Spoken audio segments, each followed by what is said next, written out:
എല്ലാവർക്കും നമസ്കാരം.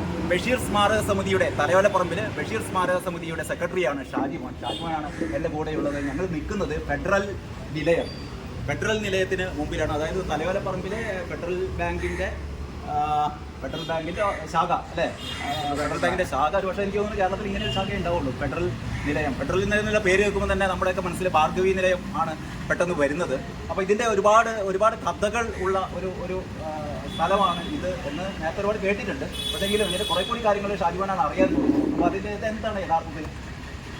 വൈക്കം മുഹമ്മദ് ബഷീർ അദ്ദേഹത്തിൻ്റെ വിവാഹത്തിന് ശേഷം 1960 ആണ് ഈ സ്ഥലം വാങ്ങുന്നത്. 1958 സ്ഥലം വാങ്ങിയെങ്കിലും 60 വീട് വെക്കുന്നത്. ഭാബിയെ വിവാഹം കഴിച്ചു. കോഴിക്കോട് കുറച്ച് നാൾ SK പൊറ്റക്കാടിൻ്റെ വീട്ടിൽ അറിയാമല്ലോ, അതൊക്കെ അവിടെ താമസിച്ചു. അവിടെ നിന്ന് ഭാബിയായിട്ട് നേരെ ഇവിടെ ഈ സ്ഥലം മേടിച്ച് ഇവിടെ താമസിക്കാൻ. അതായത് 60-ലാണ് ഇവിടെ താമസം തുടങ്ങുന്നത്. ഇവിടെ അപ്പോൾ മകൾ ഷാഹിനെ ഉണ്ടാകുന്നതും ഇവിടെ വെച്ച് തന്നെയാണ്. ഒറ്റ വലിയ സംശയം, അതായത് ആദ്യം ബഷീറിന്റെ തറവാട്ട് വീട്ടിൽ അല്ല, ബഷീർ കോഴിക്കോട് താമസിക്കുമ്പോൾ SK പൊറ്റക്കാടിന്റെ വീട്ടിൽ വെച്ചാണ് വിവാഹം താമസമൊക്കെ. അതിനുശേഷം നേരെ ഇങ്ങോട്ട് തന്നെ പോയി. അതായത് ഭാബിത്താത്തനെ വിവാഹം കഴിച്ചിട്ട് ഇങ്ങോട്ടേക്ക് വരുന്നത്. അത് 58 സ്ഥലം വാങ്ങിയിട്ട് 58 ഡിസംബറാണ് വിവാഹം കഴിക്കുന്നത്. അപ്പോൾ 59 ആ കാലഘട്ടത്തിലുള്ള ഈ വീട് പണിതിട്ട് നേരെ വേറെ കുടുംബത്തിലേക്ക് ചെന്ന് കഴിഞ്ഞാൽ അവിടെ സഹോദര മക്കളും ഒക്കെ ആയിട്ട് പറിച്ച് ഒത്തിരി ഏറെ ആളുകൾ ഉള്ളതുകൊണ്ട് അവിടെ ഈ കൊച്ചു പെണ്ണുമായിട്ട് അവിടെ താമസിക്കാൻ ബുദ്ധിമുട്ടുകൊണ്ട് അദ്ദേഹത്തിൻ്റെ തലയോലപ്പറമ്പിലെ ബാല്യകാല സുഹൃത്തുക്കളായ ആനാപ്പറമ്പ് ജോർജിനോടും മാണിക്കത്തോടും മാത്യു ഡോക്ടറോടും ഇടയത്തെ മത്തച്ഛനോടൊക്കെ പറഞ്ഞു, എനിക്കൊരു തലയോലപ്പറമ്പിൽ ഒരു വീട് വെക്കണം, ഒരു സ്ഥലം വേണമെന്ന് പറഞ്ഞു. അങ്ങനെ ഇടയത്തെ മത്തച്ഛൻ എന്ന് പറയുന്ന ഒരാളിൽ നിന്നാണ് ഈ സ്ഥലം 58 ബഷീർ വിലക്ക് വാങ്ങുന്നത്. ഈ സ്ഥലം വിലക്ക് വാങ്ങുന്നത് വിലക്ക് ഒരു 12.5 സെന്റ് സ്ഥലമാണ്. അതെ, ഞാൻ ചോദിക്കുന്നത് ബഷീർ നേരത്തെ താമസിക്കുന്ന സ്ഥലം ഇവിടുന്ന് എത്ര? ഇവിടെ നിന്ന് ഇത് മാർക്കറ്റിന്റെ അവിടെ താഴത്ത് മാർക്കറ്റിന്റെ ഇത് നമ്മൾ തലയോലപ്പറമ്പ് മെയിൻ റോഡാണ്. മാർക്കറ്റ് ഇവിടുന്ന് ഒരു 1/2 കിലോമീറ്റർ. അതിന്റെ അങ്ങപ്പുറമായിരുന്നു ഏതാണ് താമസിച്ചത്. അപ്പൊ അവിടെ കല്യാണം കഴിഞ്ഞപ്പോൾ അതിന്റെ കൂടെ താമസിക്കേണ്ട എന്ന് സഹോദരങ്ങളുടെ കൂടെ താമസിക്കേണ്ട, സ്വന്തമായി വീടും പറമ്പും വേണം. കുടുംബം നേരത്തെ തന്നെ വിറ്റ് പോയി. അതായത് 58 കുടുംബം നേരത്തെ വിറ്റ് പോവുകയും ചെയ്തു. അപ്പം പിന്നെ സഹോദരങ്ങളാണ് പല സ്ഥലങ്ങളായിട്ട് താമസിക്കുന്നത്. അപ്പോൾ അവരെ കൂടെ വന്ന് താമസിക്കേണ്ട, അവരുടെ താങ്ങെന്നുള്ള ആ വിശാല മനസ്സാണ് അത് സ്വന്തമായി തന്നെ ഒരു വീടും പറമ്പും മേടിച്ചേക്കാം. അപ്പോൾ ഭാബിത്താത്തയും ബഷീറും കൂടി വരുന്നു. അങ്ങനെ ഇവിടെ താമസിക്കുന്നു. ഇവിടെ വീട് സ്വന്തമായിട്ട് കെട്ടിയതാണ്, സ്വന്തം ഉണ്ടാക്കിയാണ്. ബഷീർ തന്നെ വിലക്ക് വന്ന് ആളെ നിർത്തി. ഇത് വലിയ കുഴിയായിരുന്നു, കല്ലുവട്ടാൻ മല. അതാരോ നേരത്തെ പറഞ്ഞിട്ട് നമ്മുടെ ഡോക്ടർ പറഞ്ഞിട്ട് ഇവിടെ വലിയ കുഴിയായിരുന്നു. അവിടെ ഒരു കഥ കേട്ടത് തമിഴൻ വന്ന് അപ്പിടാൻ വേണ്ടിയൊക്കെ വന്ന കഥയൊക്കെ അതിന്.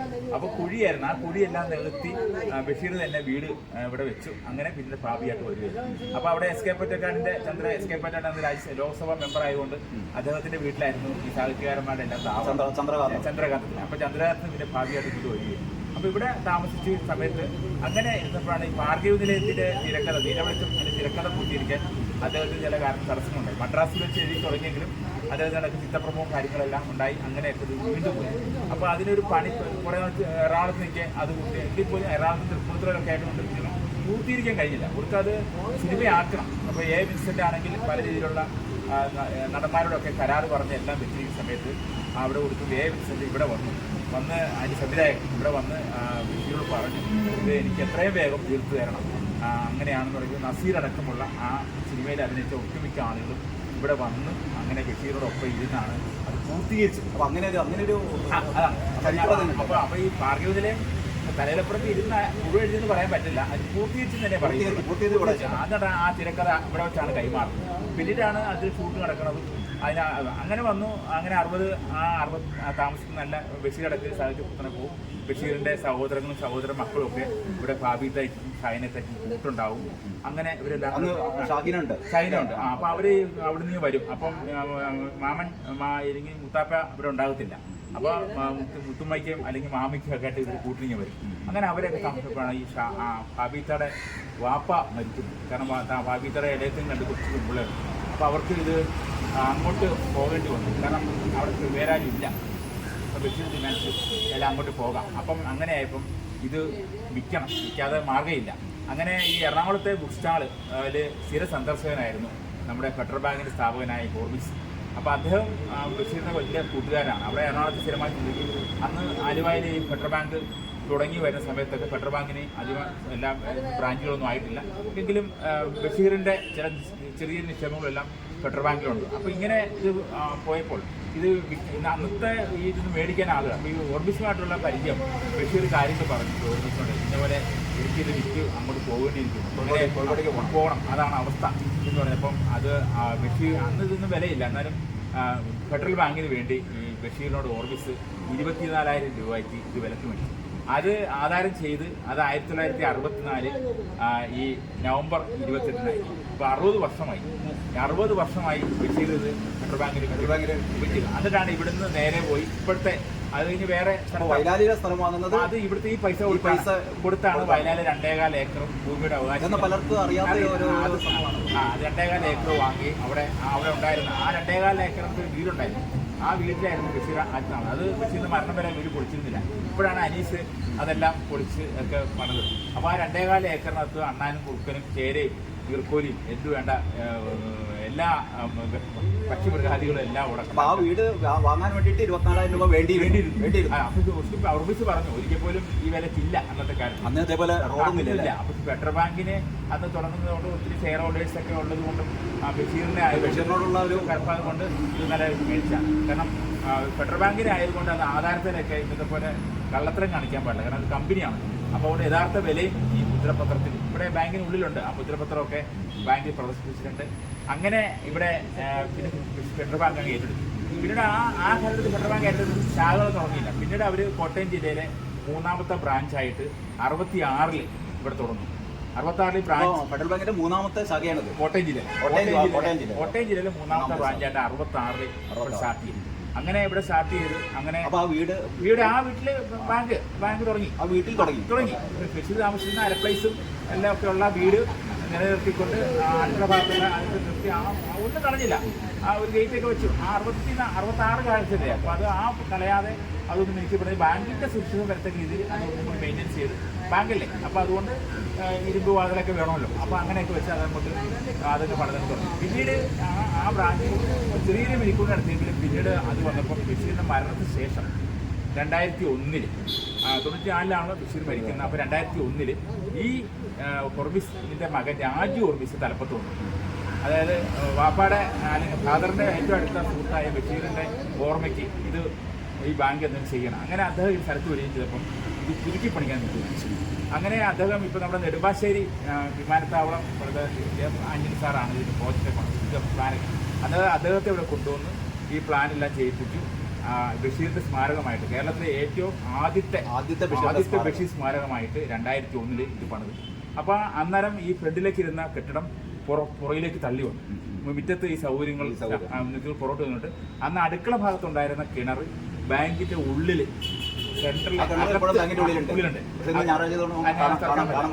അകത്ത് നിലനിർത്തിക്കൊണ്ട് തന്നെ ബാങ്ക് പുതുക്കിക്കൊണ്ട്. അപ്പോൾ അതിന്റെ ബഷീർ അന്ന് പോകുമ്പോൾ കോഴിക്കോട് പോകുമ്പോൾ ഒരു ചാരി കസേരയൊക്കെ ഉണ്ടായിരുന്നു. അതെല്ലാം ഇവർക്ക് കൊടുത്തിട്ടാണ് പോയത്. അപ്പോൾ ആ ചാരി കസേരയും ചൂടും ബഷീറിന്റെ കണ്ണട ഉണ്ടായിരുന്നു. കണ്ണട ഏതോ ഒരു കർഷകർ ഇവിടെ വന്നപ്പോൾ അതിട്ട് പോയി. അന്ന് ക്യാമറകളൊന്നും ഇല്ലായിരുന്നു. അങ്ങനെ 2001 അന്നത്തെ സാംസ്കാരിക മന്ത്രിയായ ജി കാർത്തികനെ കൊണ്ടാണ് ഇത് ഉദ്ഘാടനം ചെയ്തത്. അന്ന് കേരളത്തിലെ പ്രഥമ ബഷീർ സ്മാരകമായിട്ട് ഈ ഫെഡറൽ നിലയം നിലനിർത്തുന്നുണ്ടാവുകയും പിന്നീട് അത് ഞങ്ങൾ ആ സമയത്ത് ഞങ്ങൾ 94 മുതൽ ഈ ബഷീർ അനുസ്മരണങ്ങൾ നടത്തി ഇങ്ങനെ നിലനിർത്തുമ്പോഴേ അദ്ദേഹത്തിൻ്റെ ജന്മദിനവും നടത്തി ചെറിയ അല്ല ആദ്യം ഞങ്ങൾ സ്കൂളുകളും മറ്റേ ഹോളിലൊക്കെ ആയിട്ട് നടത്തിക്കൊണ്ട് അങ്ങനെ ഇപ്പം ഞങ്ങൾക്ക് തോന്നിയാൽ ഇത് നല്ലൊരു ഇതാണ്. അപ്പം ഞങ്ങൾ അന്ന് ഈ ഫെഡറൽ ബാങ്ക് ഉദ്ഘാടനം ചെയ്യാൻ അന്നത്തെ ചെയർമാനായിരുന്നു പത്മകുമാർ സാർ ഇവിടെ വന്നു. അപ്പോൾ ഞങ്ങൾ അദ്ദേഹത്തിന് ഒരു നിവേദനം കൊടുത്തു. ഞങ്ങൾക്ക് ഇവിടെ മുറ്റത്ത് ഒരു ബഷീർ സാഹിത്യ ചർച്ചയൊക്കെ നടത്തുന്നത് അനുവാദം ഉണ്ടാകണം. കാരണം ബ്രാഞ്ച് മാനേജർമാരെ തീരുമാനിച്ച പാടില്ല. കാരണം ഒരു തരാം. അപ്പോൾ അങ്ങനെ ഒരു സാധനം അദ്ദേഹം ഈ കാർത്തികൻ അതിനോട് ശുപാർശ നടത്തി.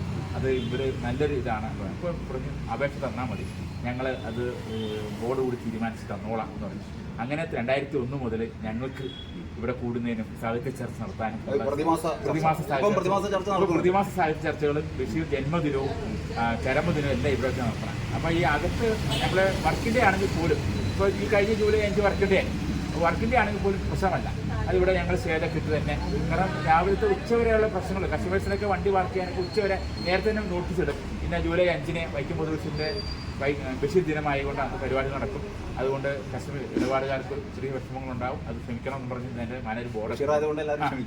അപ്പോൾ അതുകൊണ്ട് ഉച്ചവരെ ഞങ്ങൾ മീറ്റിംഗ് ഇവിടെ നടത്തും. ആ ജന്മദിനാണെങ്കിലും ഞങ്ങൾ അകത്ത് വെച്ച്, ജന്മദിനത്തിന് ഈ തവണ അകത്തായിരുന്നു, അശോക് സാറായിരുന്നു, അകത്ത് വെച്ച് നടത്തും. അതും കസ്റ്റമേഴ്സൊക്കെ വരുമ്പോൾ അത്രയോടുകൂടി ഞങ്ങൾ മീറ്റിംഗ് അവസാനിക്കുകയാണ്. സാഹിത്യ ചർച്ച ഞങ്ങൾ 2ാം ശനിയാഴ്ച 4ാം ശനിയാഴ്ച ആയതുകൊണ്ട് ബാങ്കിൻ്റെ ഇടപാടുകൾ, കാരണം ബാങ്കിന് അവധി ഇപ്പോഴാണ്. നേരത്തെ ബാങ്കിന് 4ാം ശനിയാഴ്ച അവധി ഇല്ലായിരുന്നു, ഇപ്പോഴാണ് 4ാം ശനിയാഴ്ച അവധി വന്നത്. 2ാം ശനിയാഴ്ച. അപ്പം ഞങ്ങൾ ആ 4ാം ശനിയാഴ്ച 2ാം ശനിയാഴ്ച എടുക്കും. ഞങ്ങളിവിടെ ഞങ്ങൾ സമിതിക്ക് സ്വന്തമായിട്ട് കസേരയും ബൈക്കും എല്ലാ സംവിധാനമൊക്കെ ഉള്ളതുകൊണ്ട് ഞങ്ങൾ ഇവിടെ തന്നെയാണ് ഈ കസേരയൊക്കെ അടിച്ചു വെച്ചത്. അപ്പോൾ ഇവിടെ ആയതുകൊണ്ട് എന്താണെന്ന് പറഞ്ഞാൽ ഇങ്ങനെ ഈ ടൗൺ ആണല്ലോ, ഈ ടൗണിൽ സാഹിത്യ ചർച്ച നടത്തുമ്പോൾ സ്വാഭാവികമായിട്ട് ആളുകൾ തന്നെ ATM കൗണ്ടറിലൊക്കെ വരുന്നവരൊക്കെ കയറി വരികയും അപ്പോൾ അവരൊക്കെ ഇപ്പോൾ അങ്ങ് ചോദിച്ച പോലെ ക്ഷണിക്കപ്പെടാത്ത കുറേ ആളുകൾ വരും. നമ്മൾ ആരും അറിയണമെന്നില്ല. പക്ഷേ ഈ ബഷീറിൻ്റെ അതാണ് ഇവിടെ നോക്കിക്കഴിഞ്ഞാൽ നമുക്ക് പുറമെ ഒന്നും കാണാൻ പറ്റില്ല. നമ്മൾ പറഞ്ഞുള്ള അറിവ് മാത്രമേ ഉള്ളൂ. കാരണം ഇവിടെ വന്നാൽ ഇപ്പോൾ അങ്ങനെ തന്നെ അറിവ് പെട്ടെന്ന് എന്താണെന്നുള്ളത്. ഞങ്ങൾ അവരോട് പറഞ്ഞിരുന്നു ഇവിടെ ഒരു ബഷീറിൻ്റെ പ്രതിമ ഉണ്ടാകണം. അപ്പോൾ അവർ പറഞ്ഞു ഓർമ്മ സാറിൻ്റെയും ബഷീറിൻ്റെയും കൂടുതലൊരു പ്രതിമയെല്ലാം വെച്ച് ബഷീർ ഇവിടെ താമസവും ചരിത്രമൊക്കെ പുറത്ത് കാണിക്കാം, ഈ സംവിധാനം ചെയ്തു തരാമെന്നൊക്കെ പറഞ്ഞിട്ടുണ്ട്. കാരണം അത് ശ്രദ്ധയപ്പെടുത്തിയിട്ടുണ്ട് ഈ ഫെഡറൽ ബാങ്കിൻ്റെ മാനേജ്മെൻറ്റ്. കാരണം പുറമേ നിന്ന് ആർക്കും മനസ്സിലാകില്ല, പക്ഷെ അകത്ത് കയറി കഴിഞ്ഞാൽ കാര്യം മനസ്സിലാകും. അകത്ത് ഞങ്ങളിപ്പോൾ ആവശ്യപ്പെട്ട പോലെ തന്നെ ബഷീറിൻ്റെ പുസ്തകങ്ങളും ഫോട്ടോ, ഞങ്ങളുടെ ഒരു ഫോട്ടോസ് ഉണ്ടെങ്കിലും മറ്റ് ഫോട്ടോസും അന്നത്തെ ഈ കാർത്തിക് സാർ വന്ന് ഉദ്ഘാടനം ചെയ്ത പാത്തുമ്മയും ഭാബിയും ഒക്കെയുള്ള ഫോട്ടോസൊക്കെ അകത്തുണ്ടെങ്കിലും എല്ലാ കസ്റ്റമേഴ്സിനും ഇത് മനസ്സിലാകുന്നില്ല. പിന്നെ അങ്ങനെ വന്ന് ഇപ്പോൾ ഏറെക്കുറെ എല്ലാ സ്ഥലത്തും ആളുകൾ അറിയാൻ തുടങ്ങി. ഇപ്പോൾ ബഷീർ തലയിലപ്പുറത്തിൽ ആകെ ഭാര്യയായിട്ട് താമസിച്ച ഏക വീടും അതിലുപരി കേരളത്തിൽ ഒത്തിരി നമുക്ക് ബഷീരി സ്മാരകങ്ങളും ബഷീരി സംഘടനകളുണ്ട്, ഒക്കെയുണ്ട്. പക്ഷെ പ്രഥമ സ്മാരകമാണെന്നുള്ളത് ഒരു പലർക്കും അറിയില്ല. കാരണം അത് 2001-ലാണ്. അന്നത്തെ സാംസ്കാരിക മന്ത്രിയായിരുന്നു ഈ അന്തരിച്ച G. കാർത്തിക് സാർ. സാറാണ് ഈ പരിപാടി ഈ നമുക്ക് നടത്തുന്നത്. അപ്പോൾ അത് അകത്ത് ഫോട്ടോസൊക്കെ ഉണ്ട്. അപ്പോൾ അങ്ങനെയുള്ളൊരു ഓർമ്മയാണ്. അപ്പോൾ ഇത് വേറെ സംഭവം കൂടി പറയാം. ഈ ബഷീർ ഇവിടെ താമസിക്കുന്ന സമയത്ത് വന്ന് വരാത്തവരായിരുന്നു. ബഷീറിനെ കാണാൻ ഇതിലെ പോകുന്ന സത്യനും അന്ന് എല്ലാവരും പറഞ്ഞു കേട്ടു സത്യനും മസ്യ, അത് നമ്മുടെ ടാറ്റാവൂർ സുമാർ സാറിൻ്റെ പുസ്തകത്തിലുണ്ട്. ഇവിടെ വന്നു പോയിട്ടുള്ള മഹാരഥന്മാരുടെ പേരുകളില്ല.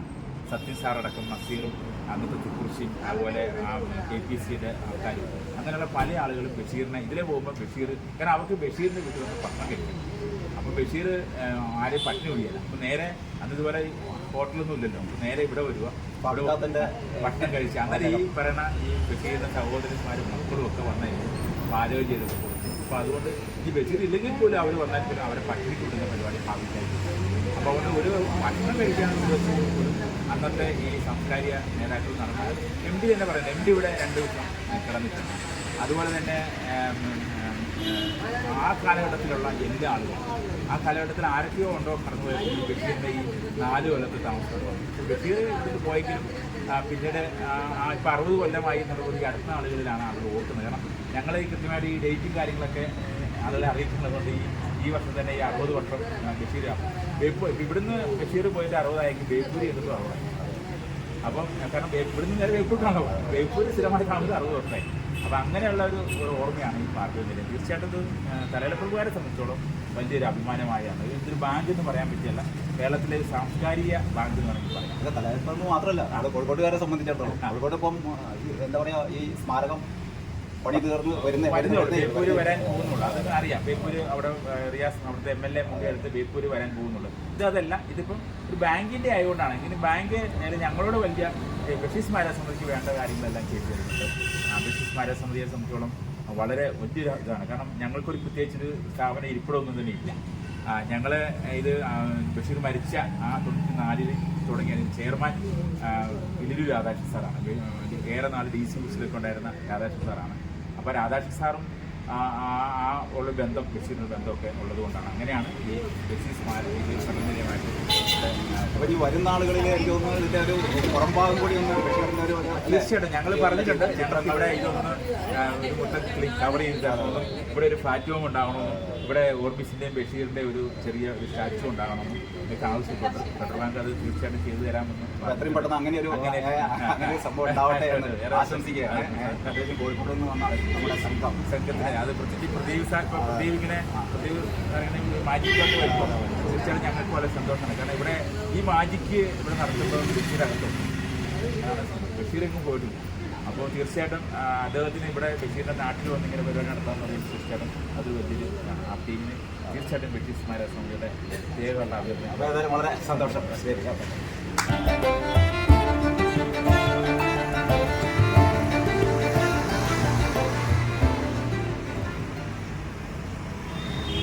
ഇത് വൈക്കം മുഹമ്മദ് ബഷീറിന്റെ ഭവനം.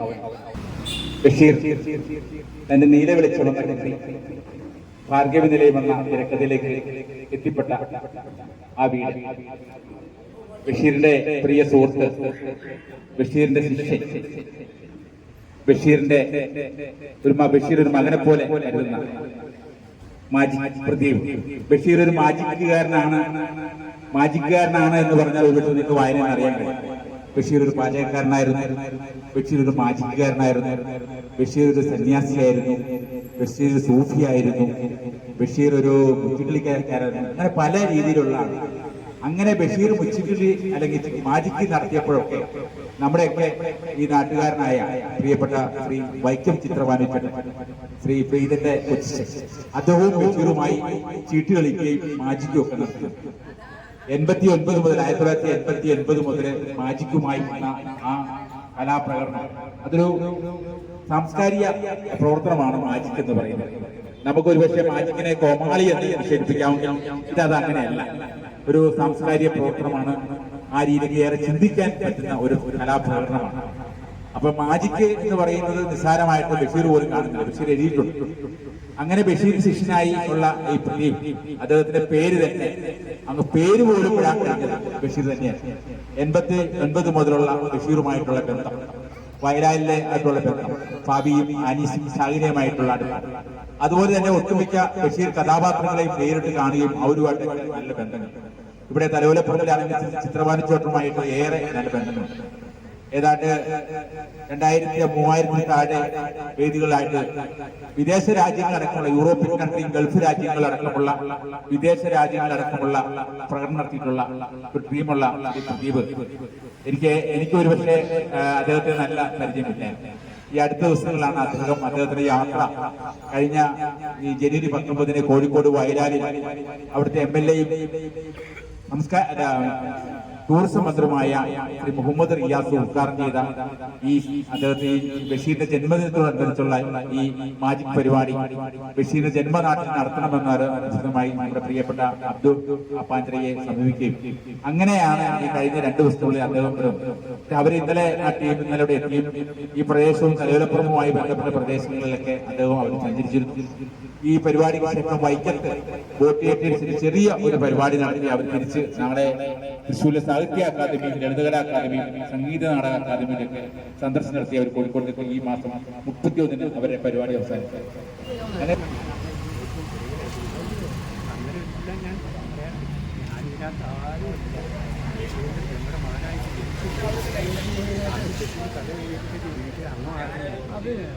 കഥയല്ല ബഷീർ എഴുതി, വീട്ടിലെ ചരിത്രം, ഞങ്ങളുടെ ചരിത്രം ബഷീർ എഴുതിയിരിക്കുന്നത്.